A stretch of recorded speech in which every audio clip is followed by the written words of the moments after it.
बिहार और राजस्थान में बीजेपी ने पार्टी संगठन में बड़े बदलाव किए हैं। बिहार में सम्राट चौधरी की जगह अब एमएलसी दिलीप जायसवाल प्रदेश बीजेपी अध्यक्ष बनाए गए हैं। राजस्थान में राज्यसभा सांसद मदन राठौर को सीपी जोशी की जगह प्रदेश बीजेपी अध्यक्ष बनाया गया है। राधा मोहन दास अग्रवाल को राजस्थान का प्रभारी और विजया रहाटकर को सह प्रभारी की कमान दी गई है। हरीश द्विवेदी असम प्रभारी बनाए गए हैं। अतुल गर्ग चंडीगढ़ के प्रभारी बनाए गए हैं। अरविंद मेनन लक्षद्वीप और तमिलनाडु के प्रभारी और राजदीप रॉय त्रिपुरा के प्रभारी नियुक्त किए गए हैं।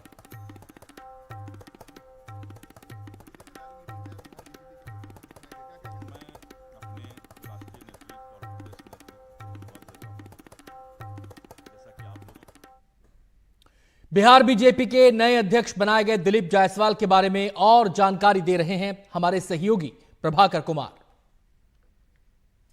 जी देखिए, भाजपा ने बिहार की जो उसके प्रदेश इकाई है उसमें बड़ा बदलाव किया है। सम्राट चौधरी जो कि प्रदेश अध्यक्ष थे, उनकी छुट्टी हो गई है और दिलीप जायसवाल नए प्रदेश अध्यक्ष चुने गए हैं। सम्राट चौधरी जो है वो अभी मुख्यमंत्री के पद पर भी काबिज हैं, नीतीश कुमार के साथ काम कर रहे हैं और बिहार बीजेपी में उनका खासा दबदबा माना जाता था। कुशवाहा जाति से आते थे और उनके पिता शकुनी चौधरी जो हैं वो भी मंत्री रहे हैं, आरजेडी में लालू प्रसाद यादव के काफ़ी करीबी रहे हैं।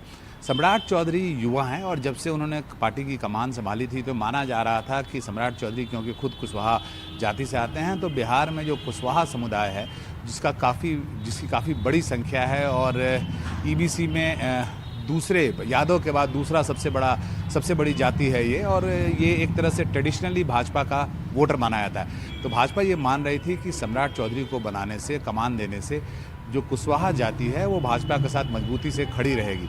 लेकिन इस लोकसभा चुनाव में ऐसा हुआ नहीं और देखा यह गया कि अमूमन जहां पर भी कुशवाहा जाति के कैंडिडेट थे इंडिया अलायंस गठबंधन की तरफ से, वहां पे कुशवाहा जाति के जो वोटर्स हैं उन्होंने खुल के इंडिया अलायंस को वोट दिया। औरंगाबाद उसका एक उदाहरण है और अभी बहुत सारे इलाकों में जहां पे भी कुशवाहा जाति के वोटर दूसरे गठबंधन से भी खड़े थे।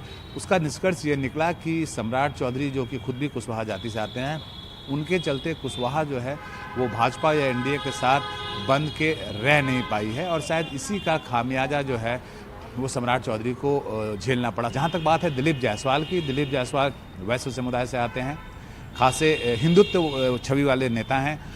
कोसी जो क्षेत्र है, बिहार का जो कोसी क्षेत्र है, वहाँ पर उनका खासा दबदबा है। वैसे वो आते खगड़िया से हैं और तीसरी बार एमएलसी रहे हैं, ट्रेजरर भी रहे हैं भाजपा के और काफ़ी करीबी माने जाते हैं, न केवल आरएसएस के बल्कि अमित शाह के भी काफ़ी करीबी माने जाते हैं। तो दिलीप जायसवाल जो है एक ऐसे नेता हैं जो नीतीश कुमार से भी करीब हैं, क्योंकि दिलीप जायसवाल जो है वो बिहार भाजपा में सुशील मोदी खेमे के माने जाते थे। सुशील मोदी नीतीश कुमार के करीबी मित्र थे, तो दिलीप जायसवाल का भी नीतीश कुमार से खासा रिश्ता है, नज़दीकी रिश्ता है। इसलिए ये माना जा रहा है कि दिलीप जायसवाल को कमान देने से न केवल वैश्य समुदाय जो है वो मजबूती से भाजपा के साथ खड़ी रहेगी, उसमें कोई बिखराव नहीं होगा, बल्कि नीतीश कुमार भी इससे काफ़ी सामान्य स्थिति में रहेंगे। वो एक तरह से उनके लिए अच्छी स्थिति होगी कि दिलीप जायसवाल के हाथ में कमान है। एक वैसे व्यक्ति हैं जिनका उनसे नीतीश कुमार से जो उनका पर्सनल इक्वेशन है, जो उनका व्यक्तिगत संबंध है, वो काफ़ी अच्छा है। बट नीतीश कुमार और दिलीप जायसवाल के लिए एक बड़ी चुनौती ये होगी कि अगले 1-1.5 साल के अंदर में जो है वो चुनाव होगा, बिहार में चुनाव होगा, अगले साल बिहार में चुनाव होना है और उसमें उनको जिन जातियों में सेंध लग चुकी है पहले से, चाहे कुशवाहा जाति हो या और भी कुछ जातियां हैं जो कि ट्रेडिशनल रूप से भाजपा के साथ खड़ी मानी जाती थी, जिसमें सेंध लग चुकी है, उन्हें वापस फिर अपने खेमे में करना, एनडीए के खेमे में करना, भाजपा के साथ करना और साथ में यह सुनिश्चित करना कि जो जातियां भाजपा के साथ खड़ी हैं वो मजबूती से खड़ी रहें। राजस्थान बीजेपी के अध्यक्ष बनाए गए मदन राठौर के बारे में और जानकारी दे रही हैं हमारी संवाददाता हर्षा कुमारी।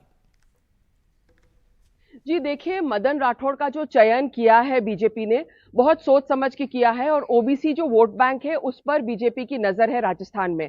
सीपी जोशी ने 3 बार पेशकश की थी कि वो अपने जो पद है, बीजेपी प्रदेश अध्यक्ष का जो पद है, उससे वो इस्तीफा दे दें। 2 ब्राह्मण चेहरे पहले ही हैं राजस्थान में। मुख्यमंत्री भजनलाल शर्मा जो है वो ब्राह्मण है और सीपी जोशी भी ब्राह्मण चेहरा थे। इसलिए सीपी जोशी ने पेशकश पहले भी की थी कि अब आप मुझे जो प्रदेश अध्यक्ष की जिम्मेदारी है उससे आप हटा दीजिए। इसमें मदन राठौड़ का आना अपने आप में काफी महत्वपूर्ण है।